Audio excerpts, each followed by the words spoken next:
반갑습니다. 단심의 품격을 한 단계 높여드리는 어르심의 지혜입니다. 1818년 독일 프랑크푸르트의 허름한 카페였습니다. 한 젊은 청년이 핏대를 올리며 철학자 쇼펜하우어에게 따져 물었습니다. 선생님, 논리적으로 상대의 잘못을 명백하게 지적하고 진실을 밝히는 것이 당연히 옳은 일 아닙니까? 커피를 한 모금 마신 쇼펜하우어는 서늘한 표정으로 청년을 바라보며 이렇게 답했습니다. 젊은이, 논리로 논쟁에서 이기는 것은 칼이 날카롭다는 것을 증명하기 위해 자신의 팔을 베어버리는 것과 같네. 자네는 그 싸움에서는 완벽하게 이기겠지만 결국 가장 소중한 사람은 잃게 될 것이야. 여기서 우리는 매우 뼈아픈 진실 하나를 마주해야 합니다. 우리가 가족을 위해 옳은 말을 쏟아낼수록 가족들은 우리 곁을 떠나간다는 강력하고도 슬픈 반전입니다. 우리가 가족에게, 타인에게 무시당하지 않고 진정한 존중을 받아내는 비밀은 따로 있습니다. 그것은 내 주장이 얼마나 맞는 말인지 증명하는 것에 있지 않습니다. 목소리를 높이지 않고도 상대의 마음을 조용히 굴복시키는 전혀 다른 방식의 언어를 아는 것에 있습니다. 걱정하지 마십시오. 복잡한 심리학을 새로 공부할 필요도, 억지로 내 성격을 뜯어고칠 필요도 없습니다. 오늘부터 당장 입 밖으로 내뱉는 첫 문장의 습관만 살짝 바꿔도 자녀와 배우자가 여러분을 바라보는 눈빛이 달라질 것입니다. 이야기 시작 전 구독과 좋아요 버튼을 한번 꾹 눌러주십시오. 마음을 편안하게 해드릴 쇼펜하우어의 지혜를 가장 먼저 보실 수 있습니다. 첫 번째, 맞는 말도 기분 나쁘게 하는 재주를 버리는 단 하나의 마법 단어. 100번 옳은 말도 던지는 방식이 차갑고 날카로우면 상대방은 조언이 아니라 공격으로 받아들입니다. 상대의 귀가 아니라 마음에 꽂히는 말의 비밀을 밝힙니다. 70대 초반 박현숙 씨, 남편 김종호 씨와 40년 넘게 해로한 부부입니다. 퇴직 후 종일 집에 있게 된 김종호 씨는 하루하루가 심심하고 답답했습니다. 그 답답함이 어디로 갈지 몰라 괜히 아내에게 톡톡 말을 던지는 버릇이 생겼습니다. 저녁 식사 시간이었습니다. 박현숙 씨가 정성껏 차린 밥상 앞에서 김종호 씨가 젓가락을 놓으며 한마디 했습니다. 어휴, 반찬이 왜 맨날 똑같아? 미각이 없나? 김종호 씨는 사실 대단한 불만이 있었던 것은 아닙니다. 그냥 무료한 하루를 보내며 입이 심심해서 던진 말이었습니다. 하지만 박현숙 씨의 귀에는 그 말이 비수가 되어 꽂혔습니다. 순간 피가 거꾸로 솟았습니다. 주는 대로 드셔. 당신이 나한테 해준 게 뭐가 있다고 유세야. 40년 동안 부엌에서 살다시피 한 사람이 나야. 김종우 씨도 자존심이 상해서 받아쳤습니다. 내가 뭘 잘못했다고 그래. 반찬 이야기 좀 했다고 이렇게까지 난리야. 말이 말을 물고 이어지더니 서로의 밑바닥을 다 긁어내고서야 입을 다물었습니다. 어두운 방에 상처투성이로 남은 두 사람만 덩그러니 앉아 있었습니다. 김종우 씨가 나쁜 사람이 아닙니다. 40년 넘게 가족을 먹여 살리느라 등이 휠 정도로 일만 하다가 갑자기 집에서 할 일이 사라지니 존재감이 흔들리고 말이라도 걸어야 내가 여기 있다는 것을 확인할 수 있었던 겁니다. 다만 그 표현 방식이 서투르고 날카로웠을 뿐입니다. 미국의 권위 있는 대학에서 발표한 의사소통 연구에 따르면 사람의 대화에서 내용, 즉 논리가 차지하는 비중은 겨우 7%에 불과합니다. 나머지 93%는 목소리의 톤, 눈빛, 억양 같은 비언어적인 요소였습니다. 인간은 이성보다 감정이 훨씬 앞서는 동물입니다. 아무리 맞는 말이라도 억양이 날카롭고 태도가 차가우면 상대방은 그것을 조언이 아니라 나를 향한 공격으로 받아들입니다. 우리는 논리로 상대를 고쳐놓을 수 있다고 착각합니다. 맞는 말이니까 당연히 알아들어야 하는 거 아니냐고 생각합니다. 하지만 비수를 품은 진실은 뼈를 때리는 무기가 될 뿐입니다. 당신은 왜 매번 그래? 라는 질책 대신 여보, 이렇게 해주면 내가 참 고맙겠어 라는 부드러운 쿠션을 깔아보십시오. 같은 내용이지만 전혀 다른 결과를 만들어냅니다. 쇼펜하우어는 인간관계의 비결을 이렇게 통찰했습니다. 예의범절은 공기를 불어넣은 고무 튜브와 같다. 속은 텅 비어있을지라도 살아가면서 부딪히는 수많은 충격을 훌륭하게 완화해준다. 다 큰 어른들이 뻔한 도리도 지키지 못하는 모습을 보면 답답하고 화가 치밀어 오르는 것이 당연합니다. 나이 60, 70을 넘기도록 세상을 살아왔는데 그 정도도 몰라서 내가 일일이 말해줘야 하나 싶은 답답함도 충분히 이해합니다. 하지만 우리가 부드러운 말투를 선택하는 것은 내가 져주거나 약해서가 아닙니다.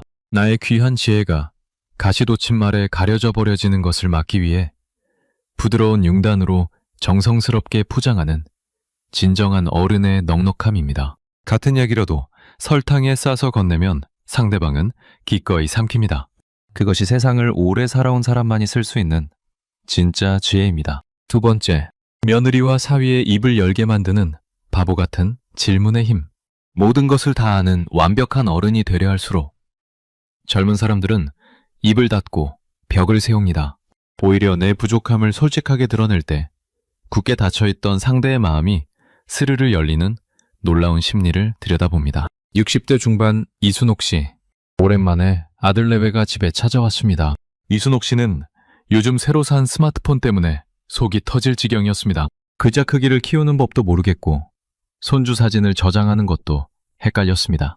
며느리한테 물어보면 금방 알 수 있을 텐데 왠지 모르는 것을 들키면 무시당할 것 같아 체면이 구겨지는 느낌이었습니다. 그래서 괜히 헛기침을 하며 돌려서 말했습니다. 요즘 애들은 뭐 맨날 핸드폰만 들여다보더라. 그게 뭐 좋은 거라고 하루 종일 붙잡고 있어. 며느리는 시어머니의 말투에서 불편함을 느끼고 입을 꾹 다물었습니다. 아들도 분위기가 싸해지자 엄마, 우리 그만 가볼게 하며 서둘러 자리를 떴습니다.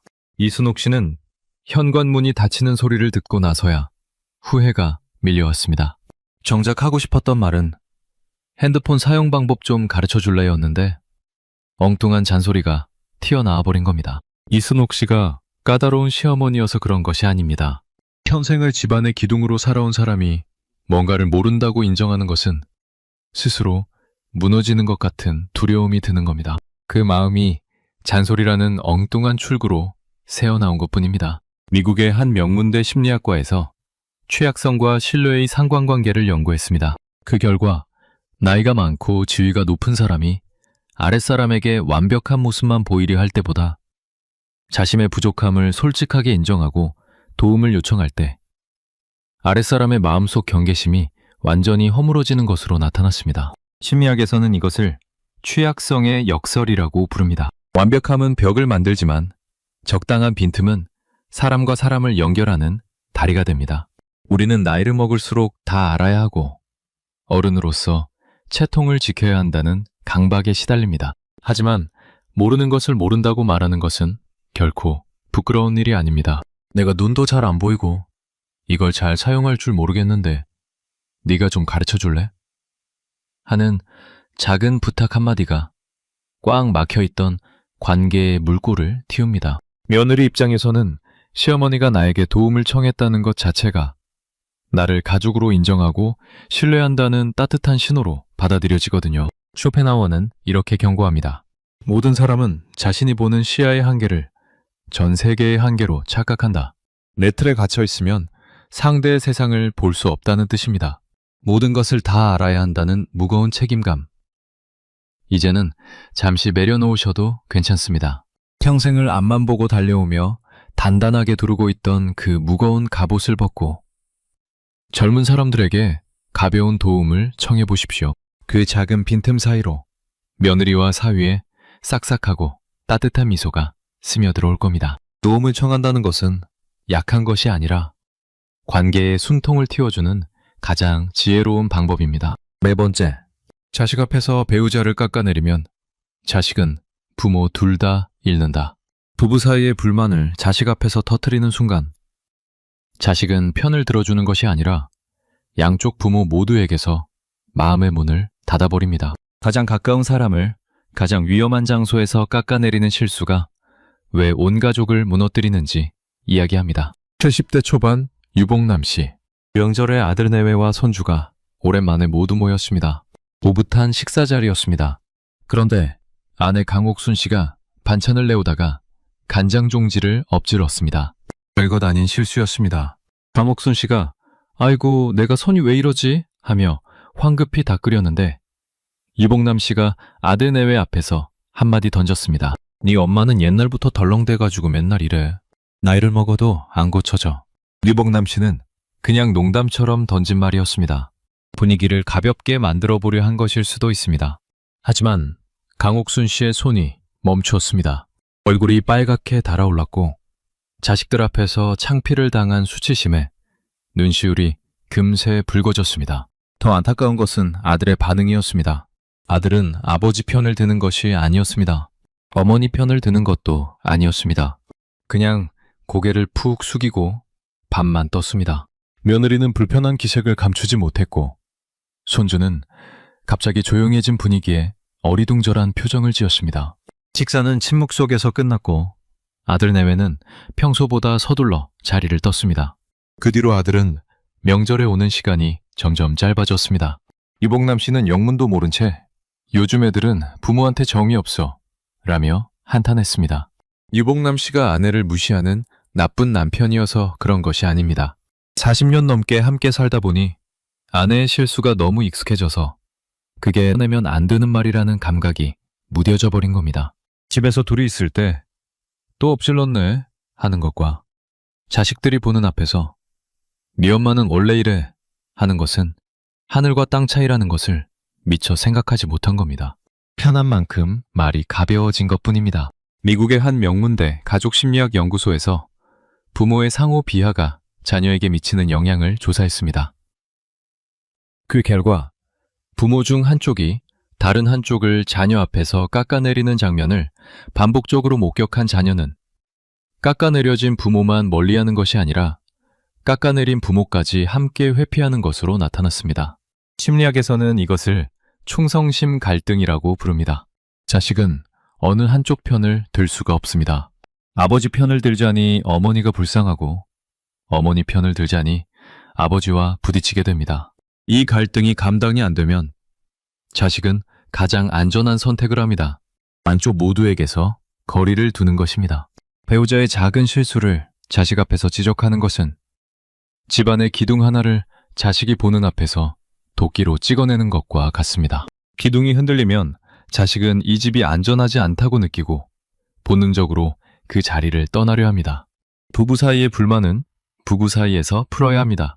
자식을 관중석에 앉혀놓고 배우자를 무대 위에 세워 망신을 주는 순간 자식은 관중이 아니라 피해자가 됩니다. 쇼펜하워는 이렇게 말했습니다. 우리가 상대를 대하는 방식은 상대에 대한 우리의 평가가 아니라 우리 자신의 품격을 드러내는 것이다. 40년, 50년을 함께 산 배우자니까 그 사람의 모자란 점이 손바닥 보듯 환하게 보이는 것이 당연합니다. 가끔은 그 답답함이 참을 수 없을 만큼 치밀어 오르는 것도 이해합니다. 하지만 자식 앞에서 배우자를 세워주는 한마디는 배우자만 살리는 것이 아닙니다. 네 엄마 덕분에 이 집이 굴러가는 거야. 혹은 네 아버지가 얼마나 고생하셨는 줄 알아. 이 짧은 한마디가 배우자의 어깨를 펴주고 자식에게는 이 가정이 안전하다는 믿음을 심어줍니다. 배우자를 높여주는 말은 매가 지는 것이 아니라 온 가족을 살리는 가장 현명한 투자입니다. 네 번째, 내가 너를 어떻게 키웠는데? 이 말이 자식을 가장 멀어지게 하는 이유. 자식을 위해 평생 모든 것을 바쳤는데 그 희생을 입에 올리는 순간 오히려 자식은 등을 돌립니다. 왜 사랑이, 왜 무거운 빚으로 변하는지 그 잔인한 심리를 파헤칩니다. 60대 후반 최정자 씨. 명절이 다가오자 허리가 끊어질 듯 아파오는 것도 무릅쓰고 새벽부터 부엌에 서서 전을 부치고 갈비찜을 산더미처럼 해놓았습니다. 아들 내외가 좋아하는 잡채까지 넉넉하게 만들어 두었습니다. 손이 갈라지고 허리가 끊어지는 줄도 모르고 자식들 입에 맛난 것 넣어주겠다는 일념 하나로 종일 부엌을 지켰습니다. 그런데 늦게 도착한 아들은 피곤하다며 밥 먹고 왔어 안 먹어 한마디로 방에 쏙 들어가 버렸습니다. 서운함이 울컥 치밀어 오른 최정자 씨는 참고 참다가 결국 터지고 말았습니다. 내가 이 늙고 아픈 몸으로 너를 어떻게 키웠는데 어쩜 그렇게 이기적이니? 엄마가 새벽부터 허리 부여잡고 이 음식을 누굴 위해서 했는 줄 알아? 아들은 방문을 쾅 열고 나왔습니다. 누가 해달랬어? 나도 힘들어 죽겠다고. 며느리는 고개를 푹 숙인 채 아무 말도 하지 못했습니다. 그날 이후 아들 내외는 명절 때마다 핑계를 대며 집에 오지 않게 되었습니다. 최정자 씨는 텅 빈 거실에 혼자 앉아 식어버린 음식들을 바라보며 한참을 울었습니다. 가장 흔하지만 가장 가슴이 찢어지는 우림의 현실입니다. 미국의 한 명문대학 심리학 연구진이 가족 간의 감정적 부채에 대해 연구를 진행했습니다. 연구 결과 부모가 자신의 희생을 강조하고 음해를 상기시킬 때 자녀의 뇌는 감사함을 느끼는 것이 아니었습니다. 오히려 은행에서 빚 독촉장을 받았을 때와 똑같은 심리적 압박감과 회피 본능을 강하게 느끼는 것으로 나타났습니다. 심리학에서는 이것을 감정적 부채 효과라고 부릅니다. 부모의 옳은 말이 자식에게는 갚아야 할 무거운 청구서로 다가온 것입니다. 우리는 내 희생을 알아달라는 간절함 때문에 이 말을 내뱉습니다. 최정자 씨가 잘못한 것이 아닙니다. 평생을 자식에게 퍼주기만 한 어머니가 서운한 마음에 그 말 한마디 꺼내는 것이 어찌 죄가 되겠습니까? 하지만 감정은 거래가 아닙니다. 내가 100을 주었다고 해서 상대가 당장 100의 감사로 갚아내라고 강요하는 순간 그 사랑은 빛을 잃고 무거운 족쇄가 됩니다. 이것은 호의의 습관화라는 심리현상과도 깊이 연결됩니다. 오랜 세월 동안 한결같이 베풀어온 사랑은 받는 사람에게 공기처럼 당연한 것이 되어버립니다. 공기가 얼마나 소중한지 사람들은 숨이 막혀봐야 비로소 깨닫는 법이죠. 그래서 더 억울하고 더 서러운 겁니다. 하지만 그 억울함을 참지 못하고 입 밖으로 꺼내는 순간 상대는 감사 대신 도망치고 싶은 충동을 느끼게 됩니다. 참으로 잔인한 역설입니다. 철학자 쇼펜하우어는 말했습니다. 타인에게 베푼 은혜에 대해 감사를 요구하는 것은 그 은혜를 즉각 취소하는 것과 같다. 평생을 바친 내 청춘과 희생이 당연한 듯 무시당할 때 그 허탈함은 말로 다 할 수 없습니다. 가심이 무너져 내리는 것 같고 세상에 나 혼자만 남겨진 것 같은 외로움이 밀려올 겁니다. 그렇지만 여러분의 그 크고 위대한 사랑은 철없는 자식들의 얄팍한 감사 인사 따위로 진면받지 않아도 이미 충분히 고결합니다. 당장은 몰라주더라도 먼 훗날 자식들이 인생의 거센 풍파를 맞닥뜨렸을 때 결국 그들을 버티게 하는 힘은 부모가 묵묵히 깔아준 그 따뜻한 사랑의 밑면이라는 것을 잊지 마십시오. 그 사랑은 절대 사라지지 않습니다. 다만 아직 보이지 않을 뿐입니다. 지금까지 우리는 관계를 살리고 나를 지키는 4가지 지혜로운 태도에 대해 알아보았습니다. 희생을 내세우지 않는 사랑, 부드러운 말의 힘, 빈틈을 보여주는 용기, 그리고 3초 침묵의 위력. 이 원칙들만 잘 지켜도 가족의 표정이 달라지는 것을 느끼실 겁니다.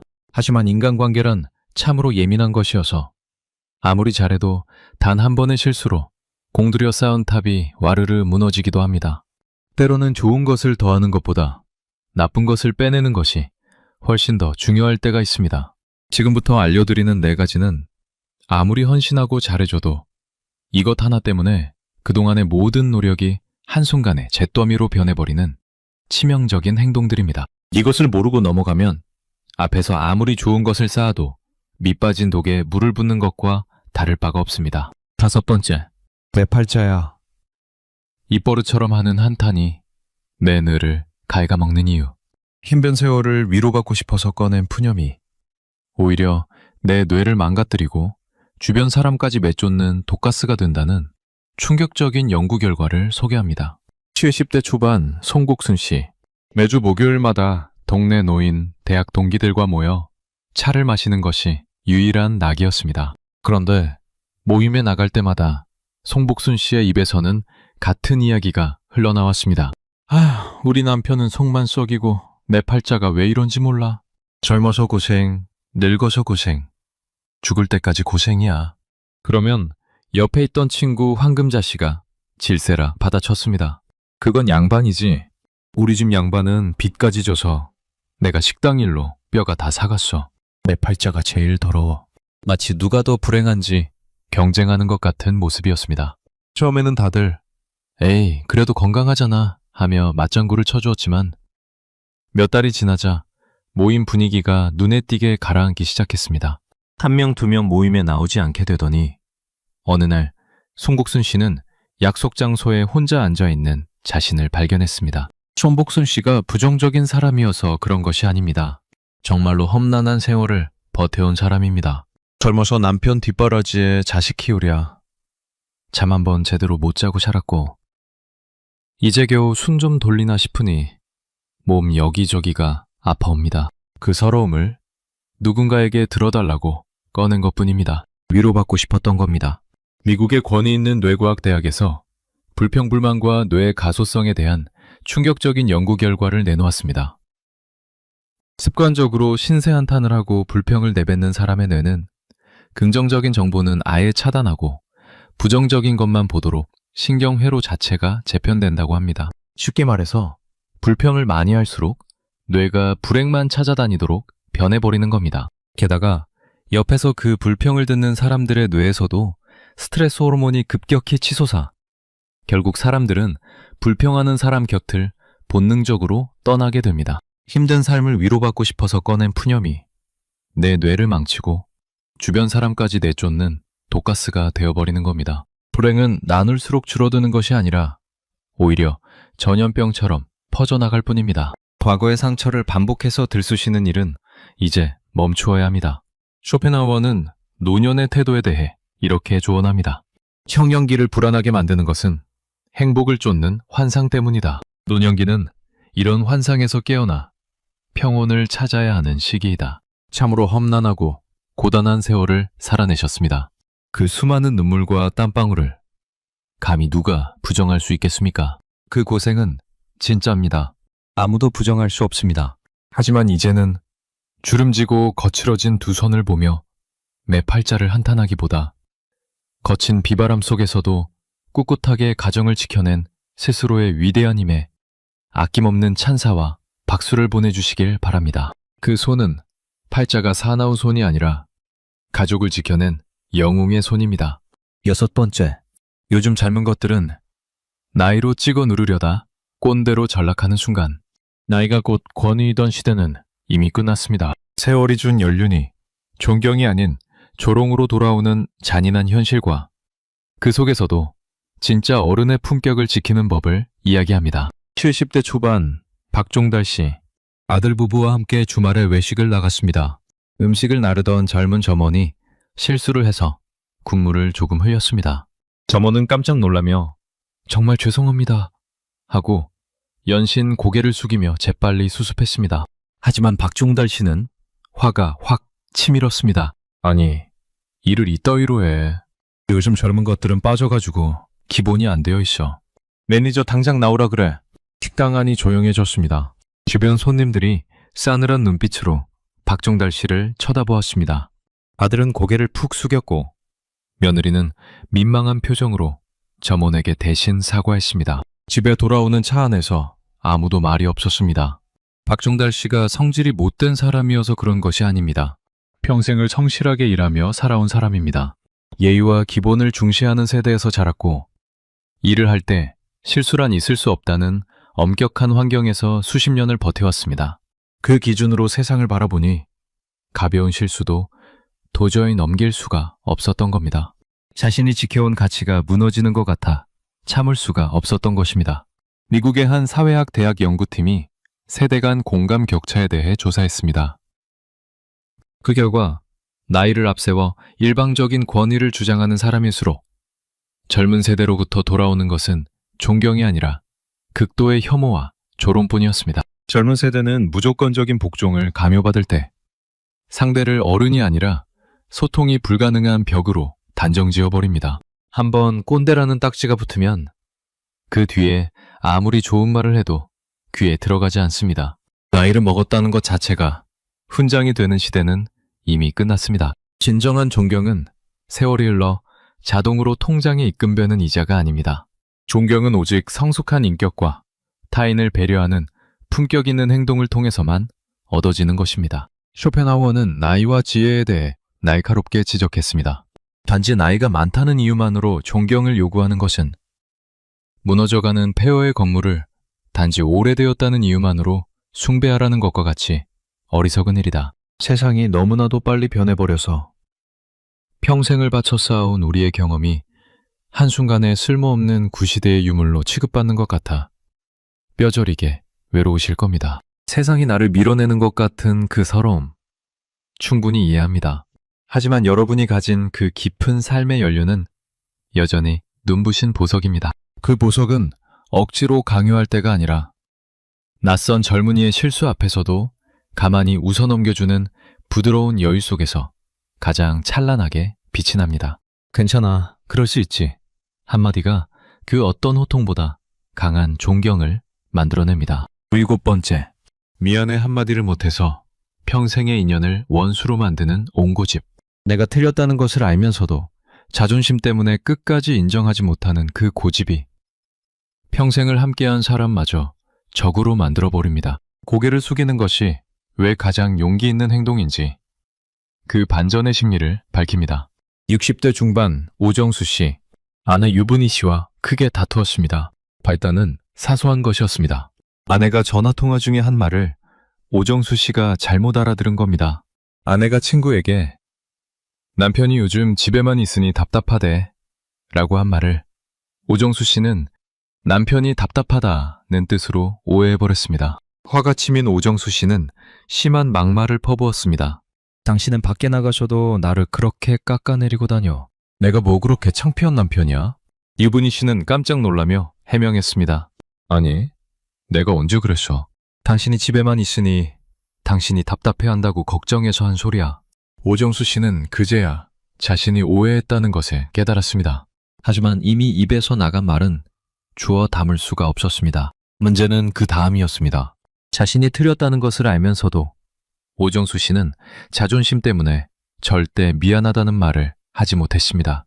오히려 큰 소리를 쳤습니다. 당신이 평소에 똑바로 말을 안 하니까 내가 헷갈린 거 아니야. 결국 당신 잘못이지. 유분희 씨는 남편의 뻔뻔함에 치를 떨고 마음의 문을 완전히 걸어 잠가버렸습니다.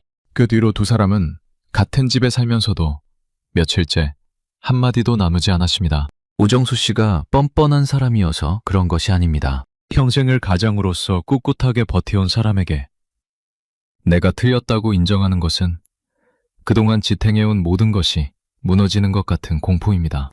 특히 아내 앞에서 고개를 숙이면 가장으로서의 체면이 완전히 바닥에 떨어질 것 같은 두려움이 입을 꽉 다물게 만든 겁니다. 미국의 명문대 심리학 연구소에서 사과의 해부학이라는 연구를 발표했습니다. 자신의 잘못을 인정하고 진심으로 사과를 건넸을 때 1초도 안 되어 상대방의 심장 박동수가 안정되고 적대감이 눈 녹듯 사라지는 현상이 관찰되었습니다. 반면 변명하고 방어적인 태도를 보일 때는 상대의 공격성과 분노가 걷잡을 수 없이 치솟았습니다.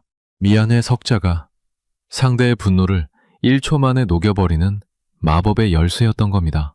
우리는 흔히 사과를 하면 내 권위가 떨어지고 싸움에서 완전히 지는 것이라고 착각합니다. 하지만 진실은 정반대입니다. 자신의 허물을 인정하고 고개를 숙일 줄 아는 것은 내면이 꽉 찬 진짜 강자만이 할 수 있는 가장 용기 있는 행동입니다. 약한 사람은 사과를 두려워하고 강한 사람은 사과를 무기로 쓸 줄 압니다. 쇼펜하우어는 고집불통의 심리를 이렇게 분석했습니다. 고집이라는 것은 자신의 지성이 부족하다는 것을 억지 의지로 덮어가리려는 처절한 결과물일 뿐이다. 나이가 어린 자식이나 후배, 혹은 편한 배우자에게 고개를 숙이고 매 잘못을 인정하는 것은 마치 입안에 모래를 씹는 것처럼 껄끄럽고 자존심 상하는 일일 수 있습니다. 얼마나 불편하고 어려운 일인지 충분히 압니다. 하지만 그 짧고 불편한 몇 초의 순간이 마법의 씨앗이 되어 남은 평생 동안 절대 깨지지 않는 단단한 신뢰와 따뜻한 미소를 활짝 피워낼 것입니다. 미안해 석자. 그것은 지는 말이 아니라 관계를 다시 살려내는 가장 강력한 부활의 주문입니다. 8번째. 다 너 잘되라고 하는 소리야. 이 말이 낳는 끔찍한 비극. 자식이 걱정되어 건네는 충고가 오히려 자식을 정반대 방향으로 밀어내는 무서운 심리적 반발을 일으킵니다. 묻지 않은 조언이 왜 우아한 폭력이 되는지 그 메커니즘을 낱낱이 파헤칩니다. 60대 후반 김영자 씨. 대학 졸업을 앞둔 딸 수진이가 어느 날 저녁 식사 자리에서 조심스럽게 입을 열었습니다.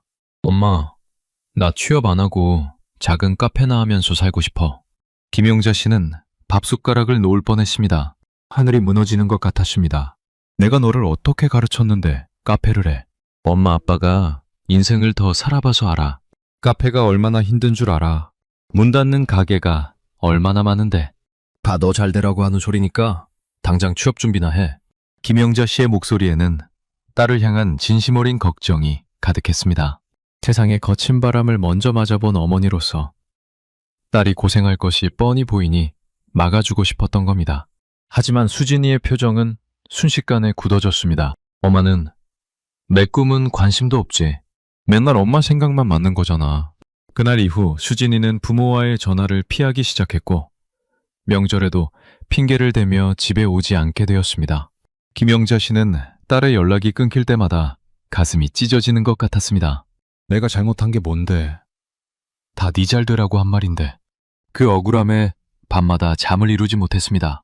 김영자 씨가 간섭이 심한 어머니여서 그런 것이 아닙니다.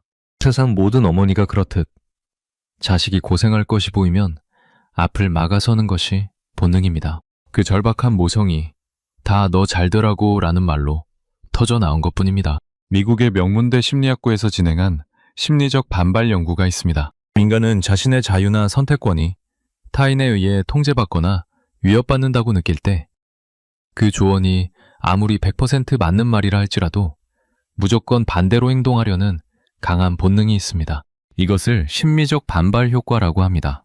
너 잘되라고 던진 조언이 오히려 아이를 벼랑 끝으로 밀어내는 결과를 낳은 것입니다. 부모의 진심이 클수록 그 강요의 힘도 세지고 자식의 반발도 더 거세집니다. 참으로 가슴 아픈 악순환입니다.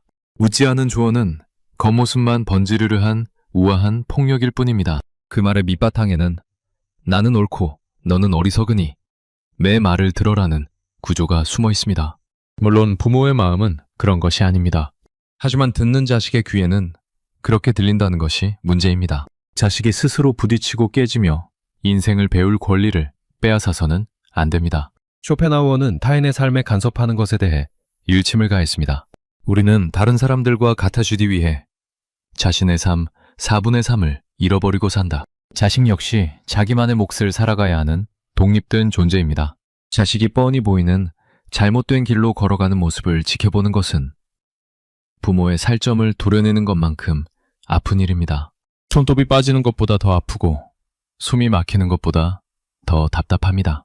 하지만 아이가 스스로 넘어져 상처를 입고 그 아픔을 통해 스스로 일어서는 법을 깨닫게 묵묵히 기다려주는 것. 그것이야말로 부모가 줄 수 있는 가장 크고 위대하며 참을성 있는 사랑입니다.